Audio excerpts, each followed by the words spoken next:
So how do you create a brand that truly represents who you are and the products you sell, as well as building a business that you can scale online? That is what this podcast will help you do. My name is Henry Kaminski Jr., and welcome to the Brand Doctor Podcast. Let me just make this statement loud and clear. Jersey's here, Jersey's here.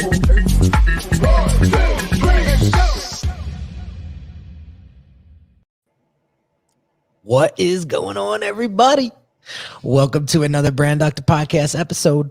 I'm your host, Henry Kaminski Jr. from uniquedesigns.net, aka the Brand Doctor, and we are going to be talking about how to monetize your expertise. And today I have an awesome guest with us, Chris Bello. This guy is an absolute rock star in the real estate space, has grown a tremendous business, grown a tremendous podcast, and has a lot of experience around monetizing your expertise. So I had to have him on the show to have this discussion because I know there's a lot of you out there that want to learn how to do this or do this efficiently, profitably, and to really create a strong reputation around what it is that you do. So Chris, thanks for coming on today, my man.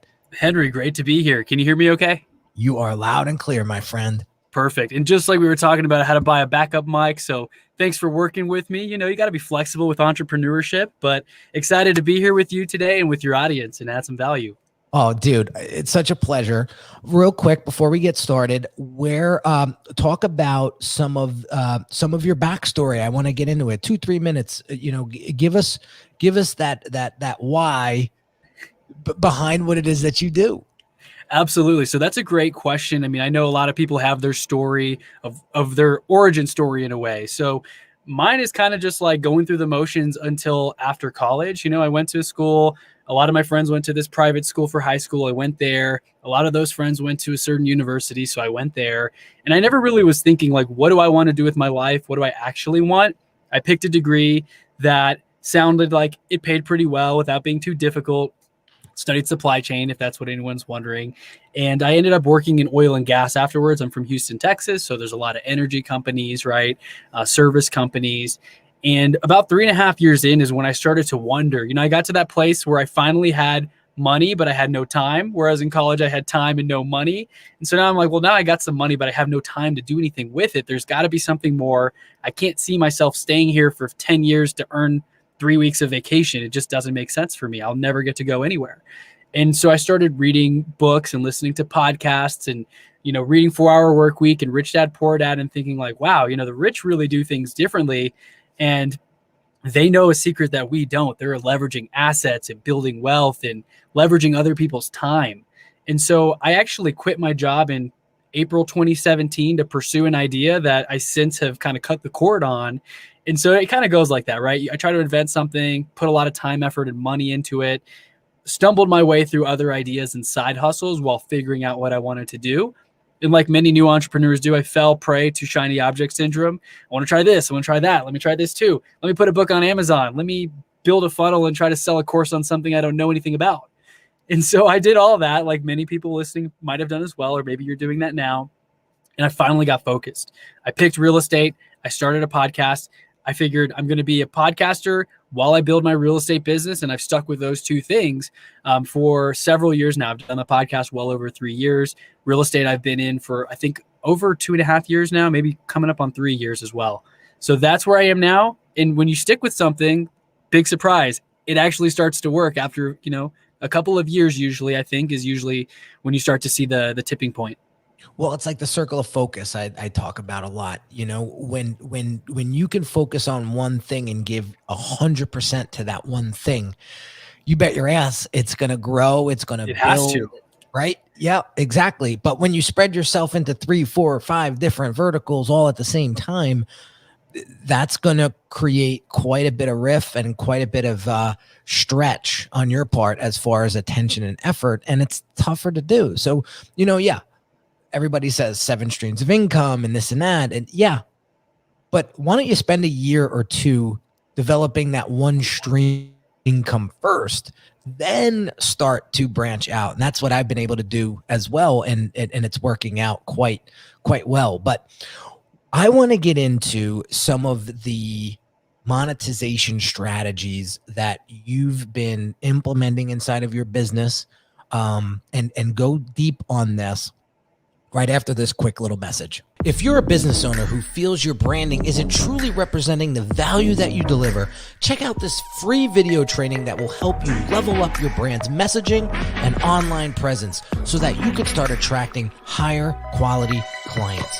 Visit www.uniquedesigns with a Z at the end, not an S, .net/level up my branding.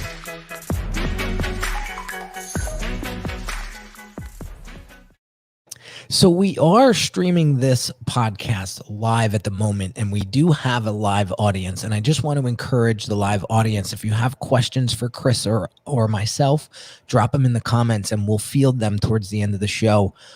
So just wanted to say that out loud. Chris, let's get into some thoughts, concepts, strategies in monetizing someone's expertise. Let's kind of walk them through the step-by-step and get them to where they need to be. But so use yourself as a case study, if you will. How did you start monetizing your expertise, and what has it turned into today? So to start, first, I would recommend that the audience actually get clear on what they want to do. What is their offer? Who is their target avatar? And for me, there was confusion around that because, like I mentioned, I try to create a product. I was trying to create a brand and get, patent designs and stuff with an attorney. And so I was very unclear. I was trying to create a product before I really had my audience. And when I started my podcast, I flipped it. I said, okay, let me build an audience. And then when I figure out what my message is, what my voice is, and I add enough value to attract a tribe, then I can produce offers that make sense, right? So I started to get clear on what kind of content do I want to create? What kind of person do I want to attract to work with me?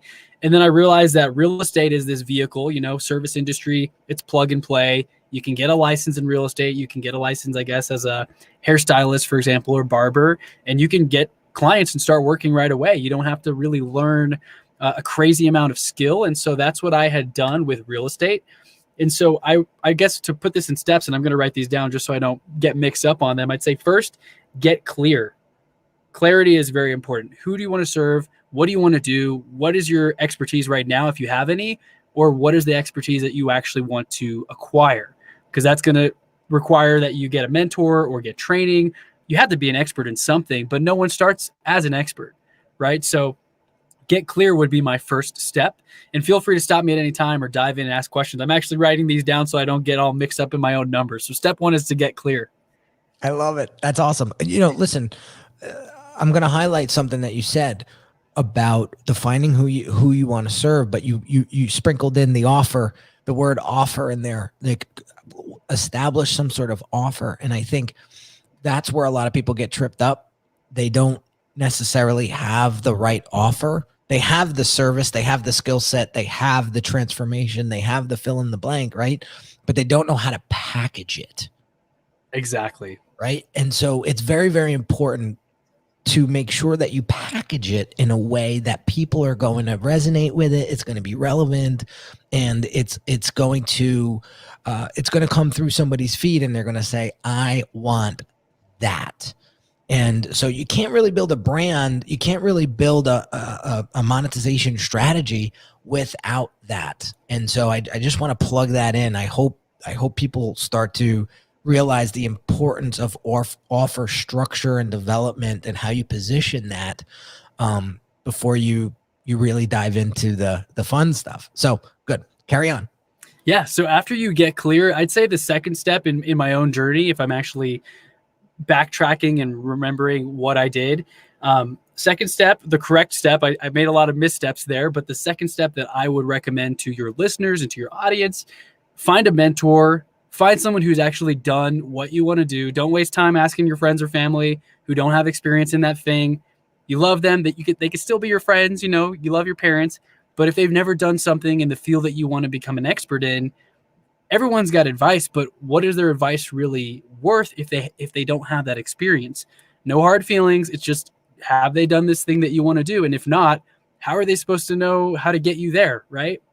The way that I like to think of it is just personally, if I had a personal trainer at the gym that didn't really look like they were in shape and I saw them eating bags of Doritos before our session, that's probably not someone I want to be training me. I want someone who's like chiseled and, they're competing in bodybuilding competitions or something like that. Or maybe they have some kind of credentials or they've coached other athletes to achieve something. So my second step would be to find a mentor who actually has done what it is that you want to do. That is super key, because if they haven't, a lot of people label themselves as mentors or coaches, right? But they don't have the background or credentials to actually effectively coach you. So to tie that back to my story, after I had quit my job and gone out on my own, I realized that I needed help. And so I started going to these seminars, real estate seminars, real estate events, networking with people, and listening to podcasts about real estate. And that's how I found a company in Houston called Sena House Buyers. They did wholesaling. It's like flipping contracts, basically. And I kind of put my tail between my legs. I was like, look, I need a mentor. I don't have 30 grand to pay. Like a lot of these coaches charge you 30, 50 grand for coaching for a year. And of course you can make that money back, but a lot of people who don't have the work ethic don't. So I actually went in, I worked with them for a year to get my feet wet. I had a position with them. I was in business development. And within 3 months, I had done a deal that netted the company $32,000, a single deal, 32 grand in 2 weeks. And just to highlight the power of mentors, the owners, they're a couple years older than me, very cool environment, didn't feel like a company, like a big company feel. They're like, dude, this is awesome. You know how long it took us to do our first deal over 20 grand? It took us over 2 years. You did it in 3 months. With the power of mentors. Without their help, without their guidance, I might have been too scared to go to the appointment. I wouldn't have felt ready. But because I had them to lean on if I had questions, I went to the appointment on my own. I got the contract, found a buyer in our investor pool, got the deal sold, 2 weeks, $32,000 profit. And that is something that you can't learn necessarily on your own, or you can, but it'll just take way longer, right? Indeed. I wish I got a mentor sooner. It took me about 5 years to get my head out of my own ass and figure out like, oh, Henry, you don't know it all. You need some help. Yeah. And I was able to, and my first mentor really was Russell Brunson. Talk about, diving in and going to the top of the funnel game and saying, I want to learn from you. You've established yourself. You are the guy. And boom. I mean, it just fast tracked my skill set. It fast tracked all of the mistakes I probably would have made. I still made mistakes. There was a lot of mistakes I made. Right. But I was able to avoid a ton more by getting that mentor. So big move right there. These are great tips, by the way, dude. Thank you, man. Thank you. So just to reiterate, so step one, get clear on what you want, your audience, your offer. That takes time. I mean, I didn't know what I wanted to do at first. I fell into it after I tried several things. Secondly, get a mentor with experience who can help you, who can be there to answer questions that come up. Third, I would say become an expert. I mean, you have to become an expert in whatever it is that you want to do. That means there's a joke in real estate. A lot of people are secret agents. No one even knows that they have their license, that they do real estate or anything, because their LinkedIn profile shows, full-time job here, and they happen to have a real estate license, or they happen to do this, branding business on the side, or they might create a logo for a friend every now and then. That's not really embracing it and becoming a pro. When I went all in, there was a little bit of a period there where I was like, man, maybe I shouldn't post it on LinkedIn in case I want to go back to that job, great paying job, great benefits. But I went all in. I became an expert. I decided I'm going to be the go-to person. I'm posting everything about this. My profile now on LinkedIn says host of the Entrepreneur Motivation Podcast, Houston real estate expert. Those are the things that I do. I don't care if my previous bosses and the higher ups in the company are like, whoa, what is this guy doing? He left a great job to start this thing, and now he's like selling homes and helping people buy homes and going in these investor properties that have brown pools and like hoarder houses. What the heck is he doing? But then they start to see, oh, look at that deal, 32 grand commission on that deal, $20,000 commission on this other deal. And then maybe they're scratching their heads wondering like, okay, maybe he's not so crazy after all. But that all started when I became an expert. I went you have to be the go-to, right? Whenever people think about fixing their brand or getting help with that, you are the go-to for that person. And in my audience, in my sphere, people who know me, when they think of like, I have a question about Houston real estate, who's the expert? Oh yeah, Chris. He posts about it 5 times a day, and his LinkedIn bio actually says that he does that. I'm going to reach out to him instead of my Aunt Sally, who has her license but hasn't done anything, in the last few years. So kind of sorry, Aunt Sally, if you have your license. It's so funny. I was having this conversation with a colleague yesterday about Clubhouse and how everybody's a branding expert on Clubhouse. Gotta love those Clubhouse bios. Right. And and and my colleague was venting to me by saying, I dig a little deeper, and there's no proof. Yeah. There's nothing here that I could read or see or watch or read that would convince me that you're an expert. So the one thing that I would have the audience consider is take a look at your accomplishments, take a look at your accolades. This is not bragging. This is not you know what it is? The braggers, the arrogant people, the people that want to rub it in your face.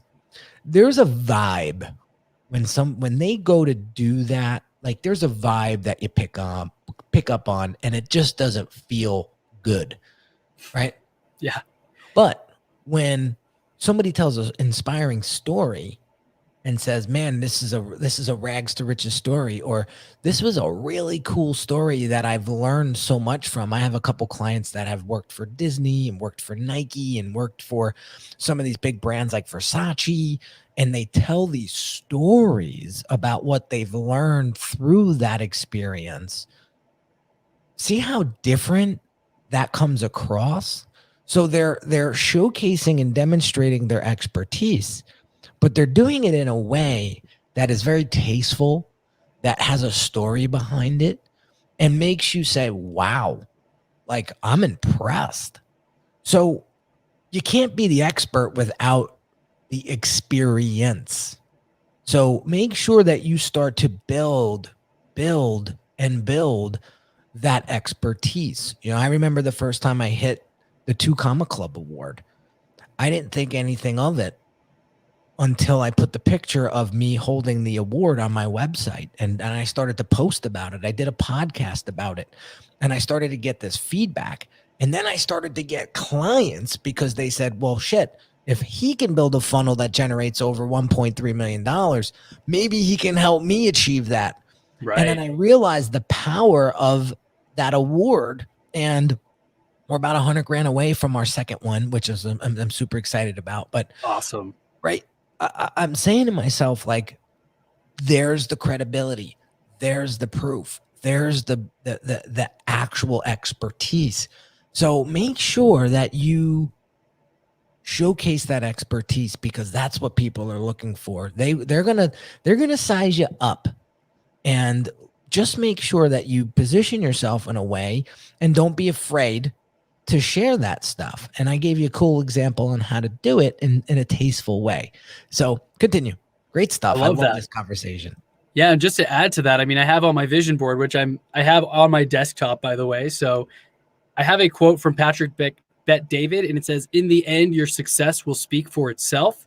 And it's got a cool picture of him in front of a Ferrari, I believe. It's not zoomed in, but very cool quote. And it's so true that your success will speak for itself. I mean, when I became an expert, when I embraced this stuff, I mean, I didn't feel like an expert, right? When do you become an expert? It doesn't just like, oh, I'm an expert.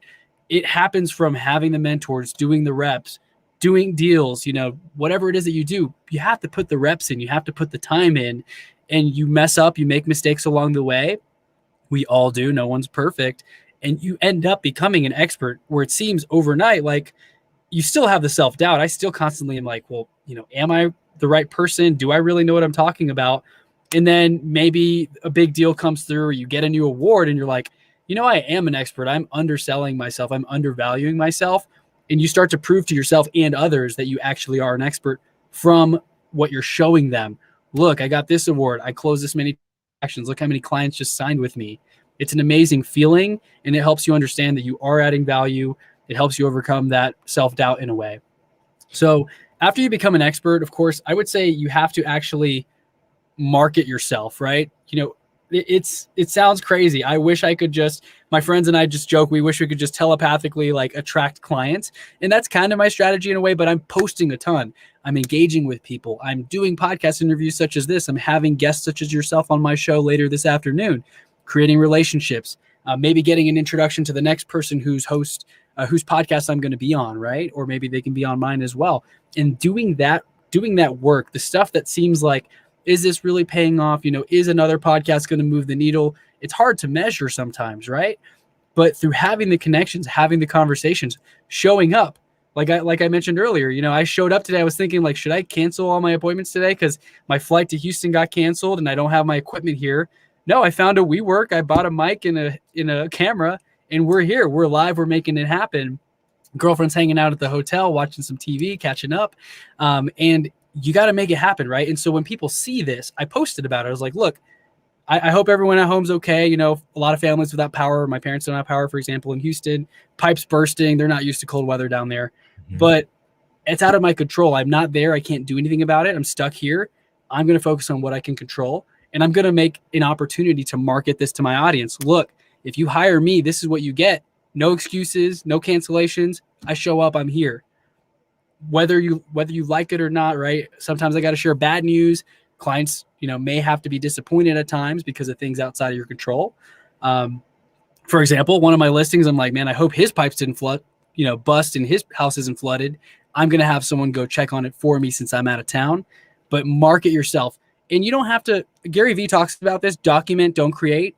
That is something that I'd like your audience to take away, because when you think about creating, it sounds like you have to have a perfect background. You have to have the perfect caption and picture, and everything has to be beautiful. But a lot of people love to see the messy stuff. Like, I'm in this little airplane cubicle. If you're watching this on the live video on YouTube, there's cables, there's my water bottle, my backpack's on the floor.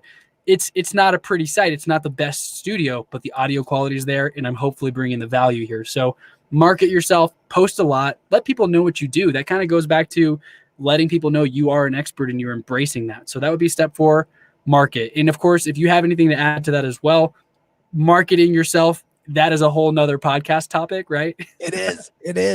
But to echo what you're saying, it's so important to market. To keep in mind, folks, I was just talking to a friend on a Zoom earlier today, talking about, and she's in the real estate space. So she's a realtor and she's trying to get more listings. And I said, when's the last time you went live? When's the last time you posted something business related? Right. And the answer was no. Never have. I don't remember. And I never did. Right. But so the point that I want to make is it's 2021 and it now takes 21 touches for somebody to actually take action on you or your business. So the reason why I'm on Clubhouse, Instagram, live stream, on multiple platforms is because I am building up my touch points every single day. And I see the fruits that it's bearing. And I remember I was thinking about this yesterday. I remember when I had family members teasing me, I had friends teasing me, like, Henry, when are you going live? When are you going live, Henry? Right. And they used to tease me. Because you did it all the time, probably. I do too. Yeah. And like, it was like this joke. And now I'm joking all the way to the bank because that's how I make my living. I love it. And it's bearing massive fruit, and it's helping a lot of people too. Right. Because I truly believe that people are going to buy you before they buy your product or service. And I just happen to enjoy being in front of the camera and speaking and talking and having a conversation. And God gave me that gift, right? Not a lot of people could do it. But the reason why I'm out here so much is, first, I want to serve. right? I want to help people. I want to share my journey and help people, like you mentioned, not make the same mistakes I did, right? But I'm going to be very honest with everybody. I'm here for business. I'm here to build business relationships. This business helps me support this podcast, helps me support my family, helps me support the clients that I serve. So I can go to conferences. I can continue to build and grow and learn and transfer all of that knowledge, wisdom, and understanding to you so I can help you grow your business. So yes, first and foremost, it's serve, it's help. But I'm in business to make money. I'm in business to create relationships and connections, and do not be afraid. Do not be fancy. Do not be cute about that.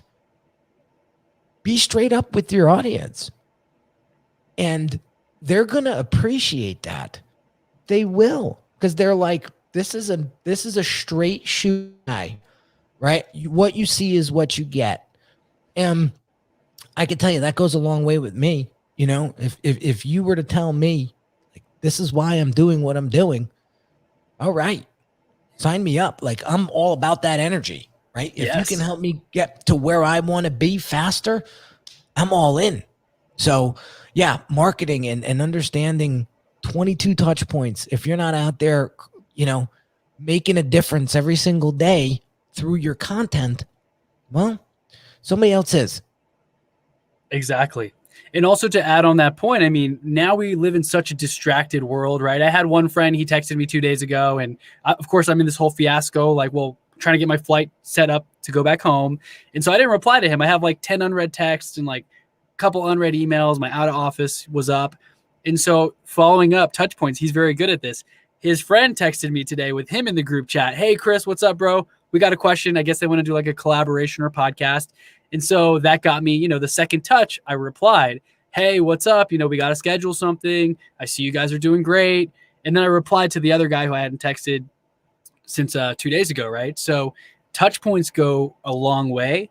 And also one more point that I forgot to add on the marketing yourself, just being that expert, omnipresence, right? Like you mentioned, platforms, you're on Clubhouse, you're on Instagram, you're on YouTube, you're posting on LinkedIn, you're everywhere. And so people that are in your audience, or they kind of fall into your funnel, or they become aware of you, they start to see, wow, you're adding value every day, day in and day out. You're doing live videos, you're showing up. You are a pro. Stephen Pressfield talks about this, turning pro. You're not just dabbling anymore. You're not putting one post a week. Hey guys, you know, by the way, I'll make you a website or whatever. You have become the pro. Like, I do this. This is how I make my living. And yes, I do charge for this because I have to upgrade myself. That's kind of a hard thing for a lot of entrepreneurs to do. You got to do all this stuff for yourself, and you got to sell, and you got to deliver on the services, right? But that is a key component. If you're not making money, it's not a business, it's a hobby, right? So that kind of leads into my fifth and final point, would be your CTA, your call to action. You have to have the call to action. Make your ask, make your pitch. It might take a little bit of practice to deliver this the right way, right? I think you mentioned this earlier, is that a lot of people don't have the right offer, or the wording's off, or maybe the message isn't coming across correctly. It's hard to put yourself in the minds of your customers or your clients who maybe are in a position that you were in a few years ago. So what seems basic to you may actually be pretty advanced to them.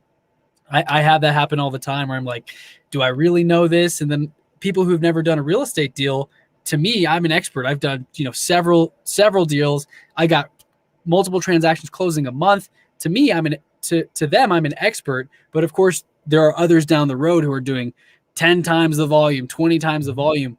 To them, I am a newer, you know, novice, but to me, they are experts, right? So we're all at different levels. We're all trying to get better, but you've got to make your calls to action, have your offer in there.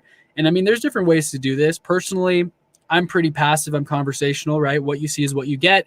When my clients meet me in person, if they've been watching my live videos, for example, I'm probably wearing the same shirt they saw earlier. If they want to meet later that day, I'm not dressing fancy or anything. It's like, what's up, guys? How can I help? You want to go check out a couple houses, write an offer? I'm happy to help. Let's get it done. I'm not a different person, right? My voice on the podcast is the same as how I talk in real life. I'm not putting on a front. And so you've got to be genuine and make your offer in a way that's authentic to you. You will attract the type of people that you want to work with, right? I'm sure you've taken on clients that you regret taking on. It wasn't a good fit. You saw the dollar signs before you saw the potential pain points and you regretted it. I've done that too. I recently cut a couple clients loose that weren't really a good match for my frequency, the level of energy and positivity that I want to be on, for example. So you've got to make sure you make your call to auction, you make your call to action in a way that's going to attract your right audience. And then you'll have clients that you actually enjoy working with. It'll be fun. You'll have a fulfilling life. And of course, it takes a little bit of trial and error. We don't all figure it out right away, right? And it's okay to fire your clients if it's not a good fit. They can fire you, vice versa, right? At any point in time, if it's not working out, have that conversation. If it's not going to be a good fit, it's okay to let it go. Dude, that's powerful stuff. And I'm going to take it a little bit deeper because I'm happy that you ended with the call to action as the final step. So now let's take the dive, right? Let's take the dive down to what that call to action looks like. So the vehicle that's going to help you monetize your expertise is a sales and marketing funnel. Okay. Exactly. This is what we do and build for our clients day in and day out to help them monetize. So there is no cookie cutter approach to doing this. You can go to a competitor and you could see what they're doing and try to recreate it and rebuild it for you and hack it. But if you don't understand the psychology behind it, if it doesn't reek of your brand and the values and alignment that are associated with it, the funnel will fail. So what do those steps look like? So I'm going to share with you how we do it for a potential subject matter expert so you have an idea. Step one is to get them to know, like, and trust you, right? So how does your clients consume their information? Do they listen to podcasts? Do they read? Do they watch video? So to your point on step one is knowing who you're serving. You need to understand this. Otherwise, when you go to create that lead generation offer and you're sending them to a blog post when they hate to read, nobody's gonna dive down your funnel. Right. So that's step one. Step number two is, now, what do you want them to experience now that they've chosen to go down your funnel? What does it look like? What do the touch points look like in between the next point of contact, which for us, it's a brand assessment. It's a conversation with me that's not free. It's not free.